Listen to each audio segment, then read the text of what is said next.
to the Destination Change, a podcast where we talk recovery, treatment, and more. I'm your host, Angie Fiedler-Sutton, and I'm with the National Behavioral Health Association Providers. Our guest for this episode is Pete Nielsen. Pete is the President and Chief Executive Officer for the California Consortium of Addiction Programs and Professionals, otherwise known as CCAP, CCAP Credentialing, CCAP Education Institute, and the National Behavioral Health Association Providers, NBHAP, and is also the publisher of Counselor Magazine. We'll have to ask later if there's anything you don't do, Pete. He has worked in the substance use disorders field for 20 years. In addition to associate management, he brings to the table experience as an interventionist, family recovery specialist, counselor, administrator, and educator, with positions including campus director, academic dean, and instructor. Pete is the secretary of the International Certification and Reciprocity Consortium, otherwise known as ICNRC. He is a nationally known speaker and writer published in numerous industry-specific magazines. He holds a Master of Arts in Counseling Psychology and a Bachelor of Science in Business Management. Welcome to Destination Change, Pete. Thank you, Angie, and I'm glad to be here. So, as I joked, is there anything you don't do? I don't know yet, but we'll find out. So the point of this podcast, as mentioned, is we talk about the recovery and the recovery space and treatment. Tell me a little bit kind of your history with the recovery space and how you got involved into it and your background there. So I guess we'll start from the beginning, and no, we're not going to go when I was 5 years old, but I'll tell you, I initially went to school, and I was going to go to school for business. And first day of school, you're always a little disorientated, and you're trying to figure your bearings. And so I had all business classes because I thought I was going to go major in business and probably eventually go on and get my MBA. So I was at a junior college, and I took a right when I should have took a left, and I landed myself into a class, and I sat in this class, and they're talking about drugs, alcohol, and I was like, wow, this is kind of cool. And so I sat there a little longer. I mean, my first thought was, are they going to give me some free samples here? Or what kind of class is this? So I ended up finishing that class, and I made a decision that day that I would drop all of my business classes and I would pick up drug and alcohol counseling classes. And so, that was my initial push into becoming a drug and alcohol professional. Now, if I recall correctly, you yourself are a person in recovery. Am I correct? I am. And as of February 15th, I just celebrated 27 years of recovery. Congratulations. How did that affect your involvement with the field? How is that, there's obviously a difference between being a peer recovery and not being a peer recovery. So talk a little bit about that.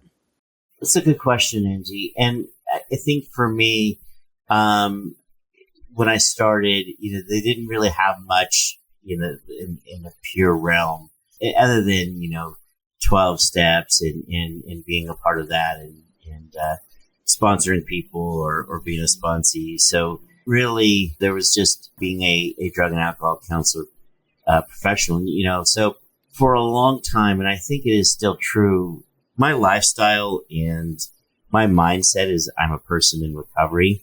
So that doesn't change. But when I used to work with individuals, I didn't necessarily self-disclose that I was in recovery.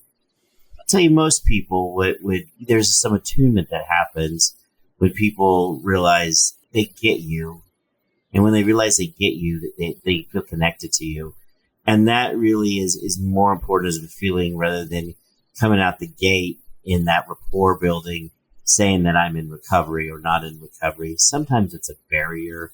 Sometimes people are put off by that. And yes, it can give hope, but it also can push people away. So what I found in my professional life is I would rarely just self-disclose about my own personal recovery. And, all I'm doing is I don't work with clients anymore, so I'm doing administrative work. And, I self-disclose all the time that I'm in recovery. For the most part, it's a good, a lot of people are very open about it. There are areas where there still is discrimination and stigma around substance use disorder. I'll tell you, if you go to the grocery store and I am in the 10 items or less, and I'm standing there and somebody strikes up a conversation with me and say, hey, what do you do? and I tell them what they do, I get typically three reactions. And they will say, oh, wow, I have a brother's cousin friend that has a drug problem or had a drug problem, and they'll be excited. And then you'll get another different set of people that if I say, what I do, they will, hide their beer that they have in the item, or they'll put it behind their back, or they'll move away, or they'll just stop talking to me and turn their back to me. I've had all of that happen. And then the other group, would be very stigmatizing and just very, oh, well, I don't believe in all that, addiction stuff, and it's a choice. And so I'd get, all of that stigma and that negative talk from those individuals, but you always realize that there's still more work that we have to do for people to accept addiction as a disease. And it's not about a personal choice. It is a disease. And so, I think that that's probably my frustration that I get when people do not understand the disease of addiction, and they're still derogatory. And so if I said that, hey, I work with diabetes patients, I would get usually positive response. If I say, oh, I work with picking a different chronic disease, they would usually give you, there'd be a lot more interest. They would, probably wouldn't talk to you like, oh, it's interesting when you say about the disease of addiction, there's a lot of times more negative reactions based on that disease.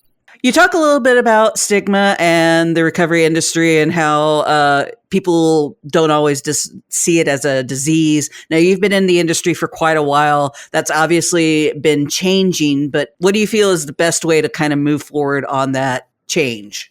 I think to move forward, besides, anti-stigma campaigns, is really for people to look at individuals that suffer from the disease of addiction as people, not as their ailment, but as people. And I think until we get to that point, when we move away from the judgment, and I think the tricky thing with addiction is there's some guilt and shame around that for individuals, or some fear that they may have that. But it's alive and well in advocacy. I'll tell you, it would be a different world if politicians really understood that people in recovery vote and what we believe in, and with somebody with the lifestyle and the mindset of recovery, that's definitely how I vote. And I look at things around that. How are you treating the disease of addiction? What are your views? And I put a lot of emphasis in that. And I think that if we really push our might as people in recovery and not be anonymous, I think we would have a lot more results when it comes to what happens. And I'm not saying that we don't have a lot going on now, but I think that there's still a lot of stigma and pushback as far as the disease of addiction. I mean, there are people talking about fighting opioids, but that's very different than them treating the disease of addiction. So just because they're talking about, fentanyl and, deaths by overdose or poisoning, doesn't mean that we're really talking about addiction and or recovery in the solution. So I think we do have a ways. And I think that if we have people that are in recovery would come out and say that I'm in recovery and I vote, that makes a big difference. And you talking to your local politicians about being in recovery and the importance of, breaking barriers around that. I know there's a lot of barriers being broke in employment settings right now, as far as people being out and having recovery for the workplaces, or, recovery open workplaces. I think that's important as well. That's normalized, that people they can, change their lives. And so I think we still have a long way to go. What would you say would be some of the first steps for someone who is not in the industry if they wanted to help change how people perceive addiction? And I would really go to their motivation for that, as far as really understand, the subject of addiction and do some research and really talk with people that are in recovery, that have long-term sustained recovery, really get an understanding of their position. And I mean, there are a lot of people that mean well, but if they're not well informed, it could do more harm than good. For someone in the industry yourself, what are some of the resources that you go to on a regular basis in terms of helping people through recovery and treatment? I would say that, NBHAP is a resource, and I think SAMHSA is a great resource. So is Faces and Voices, as well as American Society of Addiction Medicine. Those are all great resources that I would recommend. Also, the Partnership to End Addiction, they're another resource, and also End Overdose. Now, let's talk a little bit about the Destination Change poster. You helped create that, am I correct? That is correct. Tell me kind of the origin of that, where that came from. Obviously, this podcast is somewhat based off of that. For those who are not familiar with the poster, I will make sure that it is listed in the show notes, but just kind of where it came from, what made you decide to create, have the people create that kind of stuff. It initially came out an idea for there was a contest about a poster, and we were trying to come up with a concept and idea, and the map idea came out about in this contest. But really what came to my mind with this is there's so many silos and it's so confusing.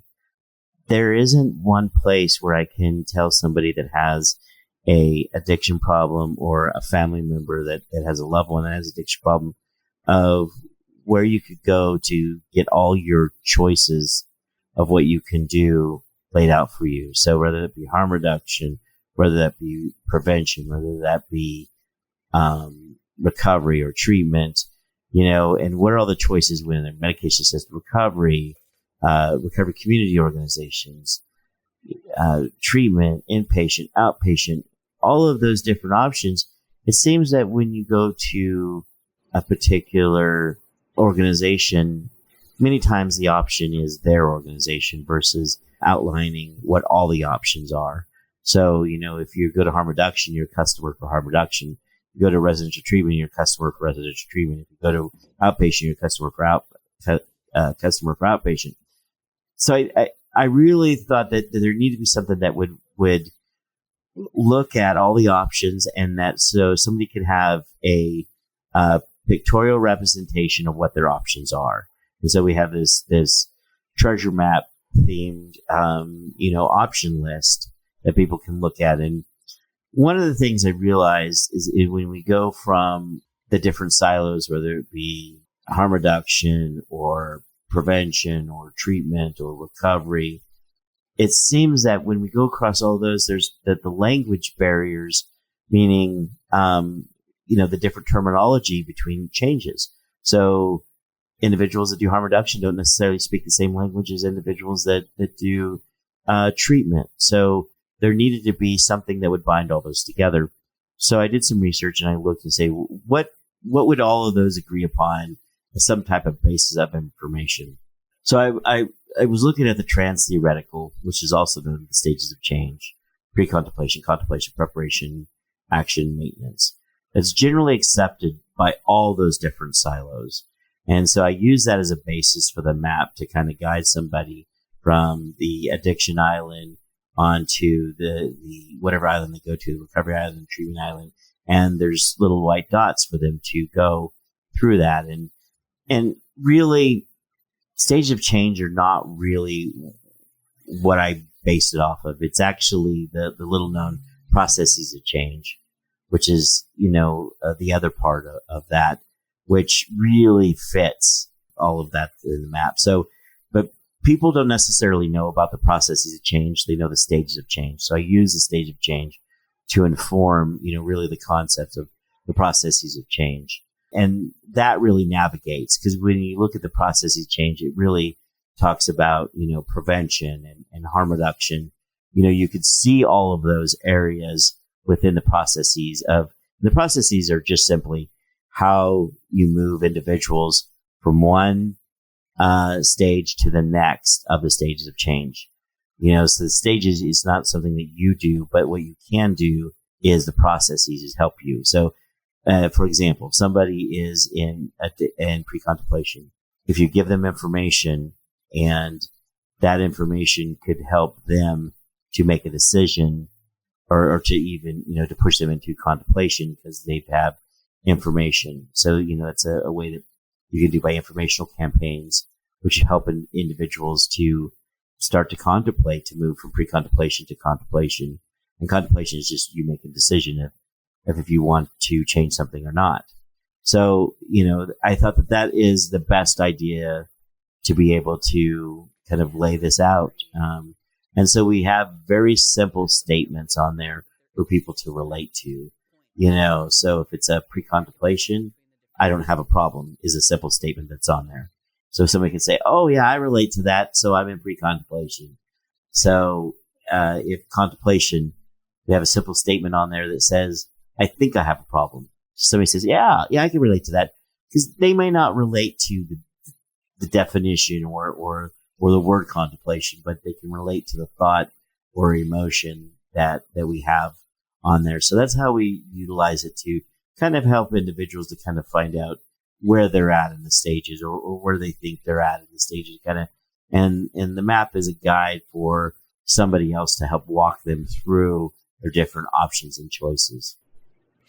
And like a journey, it really relies on the fact that there isn't a straight point that you can go back and forth between the different stages and that it's not something that is like the stages of grief that you can't just go straight through them, that you can, like with the stages of grief, go back and forth between the two.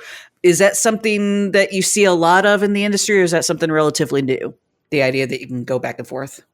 Well, and usually where they go back and forth is usually when they, use alcohol or drugs or have, a setback or a reset or, I know that, some of the words we're looking at changing because it has some negative connotation. But I think that, because we want to move it to where right now it seems like that people can't make mistakes when they're in recovery.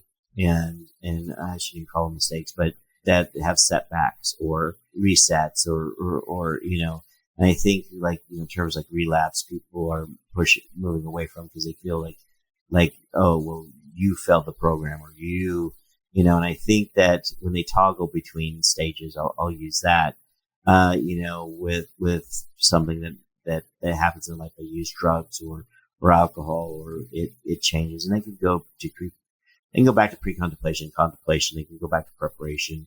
They can, toggle in between those, based upon where they're at. So I don't believe that when somebody uses a substance, they go back to zero.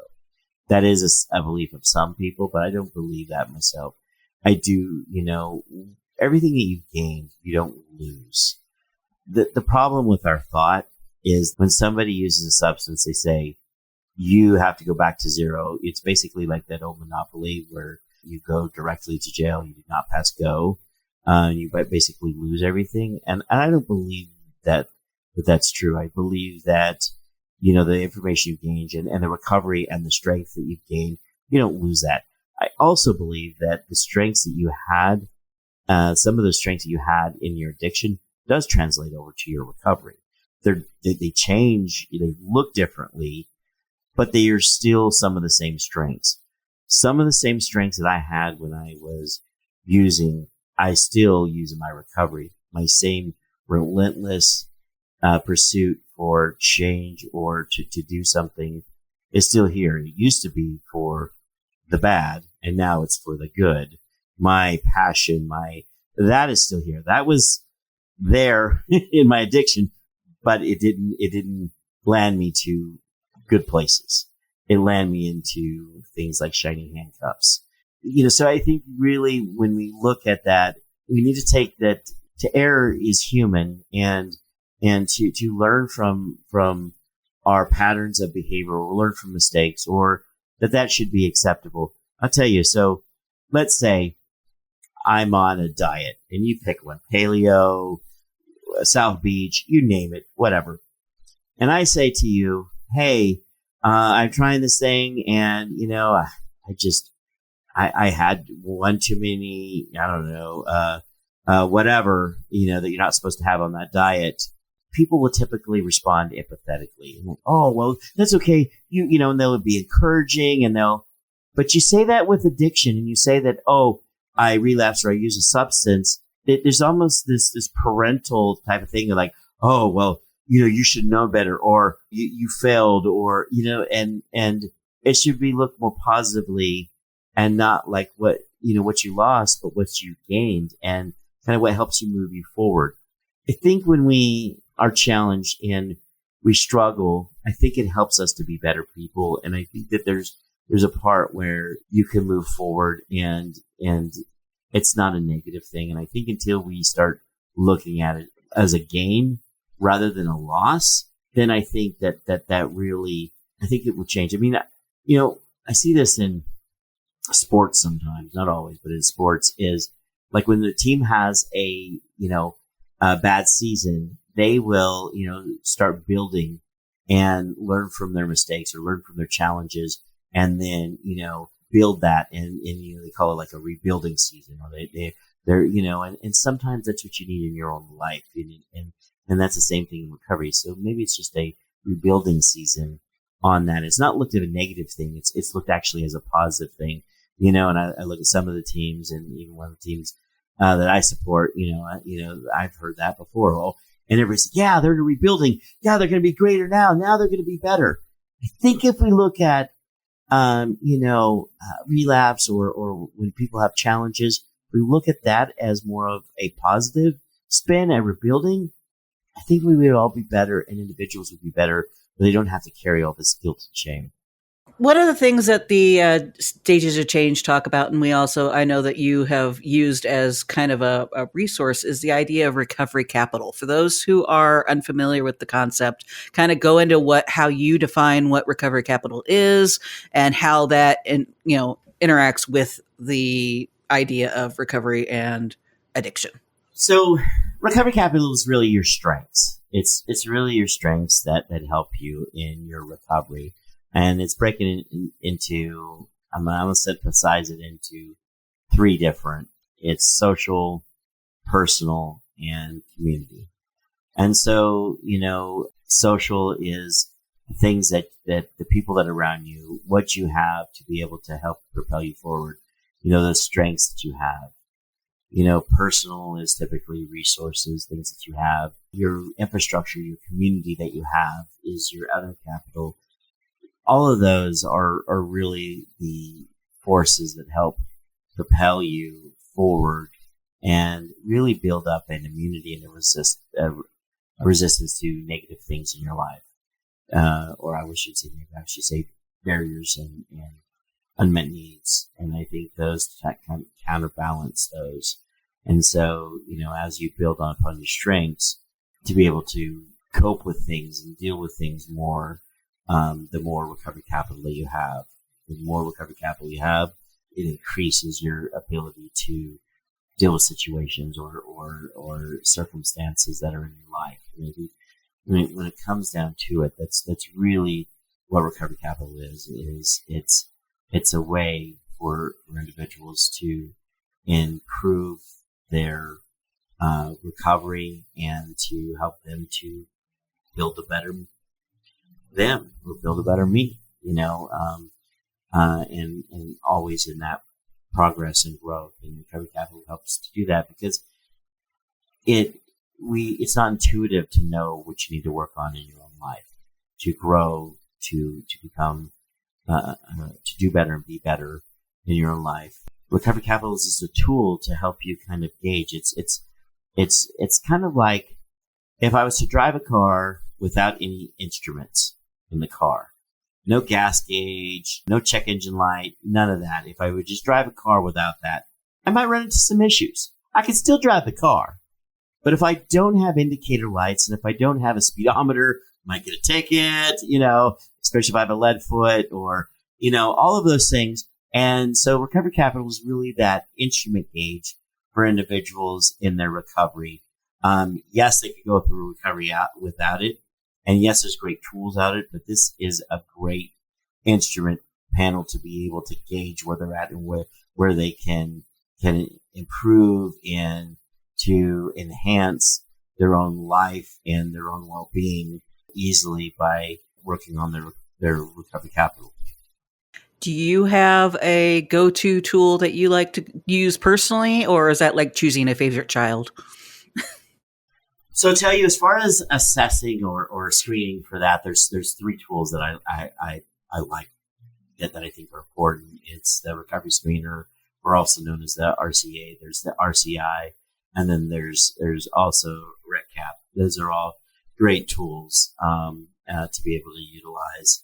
I'll tell personally, for like things that help me build my recovery capital, I would say like any of the R1 learning cards. I'll tell you like the values and all of. I'll tell you personally, I've benefited from utilizing those tools to help me in my own recovery. Boundaries, I mean, all of those I think are incredible. Really, for me, that material is super beneficial. I mean, I've trained and helped people through it, but I'll tell you that has been a tool that's helped me and even helped my family. I mean, there's a career interest one that I gave to my son, and it really helped him kind of decide where he wants to be in his career. So, that's my go-to as far as a tool or material is, the R1 learning platform. Now let's talk a little bit about your work with CCAP. You've been with them for quite a while. Give me your elevator pitch as to who CCAP is and what they do.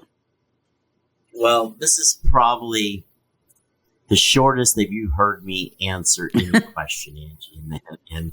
And I'll tell you, I summarize everything that CCAP does with this. Their core purpose is to make the world a better place by eliminating the devastation caused by addiction. That's a mic drop right there. Boom. So, I mean, you do a little bit of everything. How did you get involved with them? I mean, obviously they hired you, but I mean, were you aware of them beforehand? Talk a little bit about your history in terms of how you got in. Before CCAP came to be, there's two other organizations that came together, and I was on the board of one of those organizations, and then I ended up working for that organization, and then now we know those two organizations came together as CCAP. But I'll tell you, I wanted to be involved. I mean, I think I was running programs at the time before I became on the board of that former organization, and I had, I was trying to get involved and be a part of the larger solution, and I was passionate about being part of the larger solution, and they gave me an opportunity, and I ended up becoming on the board, and that kind of led to a lot of things, and I think that if one thing that I want people to take away from this message is get involved and be a part of the solution, and there's lots of ways and lots of organizations to be involved with. But, for me, that has really been a great outlet is to get involved, to let my passion have a release, that I'm part of the change. It's not just about all the problems in the world, but I'm actually part of the solution. There's so much grief and so much turmoil and so much challenges out there. And it's, sometimes it's just overwhelming, but I can rest assured that I am part of the solution and I'm moving towards something better, and I'm a part of that, something better. And I know that as CCAP, we may have made tremendous headway in change for not just California, but for the nation. And I am so humbled and glad to be a part of, an organization that helps move forward change. And if you were to wake up tomorrow with the ability to make that change, what would be the one thing your first thing that you would want to change about the addiction treatment industry? The opportunity for anybody to get help without be putting on a wait list. I believe in a concept called human redemption value. And basically it's the opportunity for anybody to be able to get on-demand treatment for addiction or recovery or services or help without barriers. It's time for the system to serve the individual rather than the individual serving the system. What would you say is the biggest barrier? Would it be stigma or something else? Money's always a problem, but I tell you, silos and the lack of a cohesive system, and I think is one of the biggest barriers, and individuals not being pointed with all their options, and professionals that don't understand what all the options are and giving them the options. That I think is part of the problem is a lack of information, sometimes misinformation, but a lack of information for professionals to point individuals in the right direction. Well, with regards to that and information, we can kind of segue a little bit into your work with Counselor Magazine. That's obviously a good resource for information. Tell me a little bit more about Counselor Magazine and your involvement with that and what exactly it does. So I'm the publisher of Counselor Magazine, and it's funny because there's those commercials where I'm not just a member, I'm also a user of X product, or I'm not just the CEO, I'm the user of X product. I fell in love with Counselor Magazine way before I was the publisher of Counselor Magazine. Counselor Magazine has been around for 50 plus years. And I used to read the magazine, and it used to be the go-to resource for me in my life as a counselor was that magazine. And then I ended up writing for it, and I was so excited and happy to write for the magazine. And when we ended up taking over the magazine, it was a dream come true for me. Is, this thing that I absolutely love. It was a precious resource.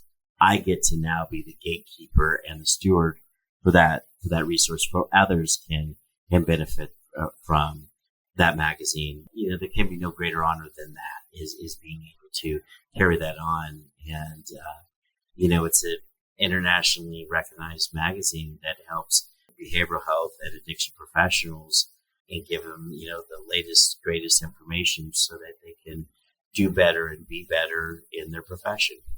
Well, thank you, Pete, for being our guest today. Where can people find more information about you and the organizations you are with? They can go to ccap.us or they can go to calrecovery.org. Both of those are great resources and great information. Also, counselormagazine.com is the other resource I would recommend. Thank you very much for staying with us today. You've been listening to Destination Change. Our guest today was Pete Nielsen. Thanks for being here. Our theme song was Kita by Sun Nation and used via a Creative Commons license by the Free Music Archive. Please consider rating and reviewing the podcast on Apple Podcasts so we can get more listeners. In the meantime, you can always see more about the podcast, including show notes and where else to listen to it, on our website, www.nbhap.org. If you have questions for the podcast, please email us at info@nbhap.org. Thanks for listening.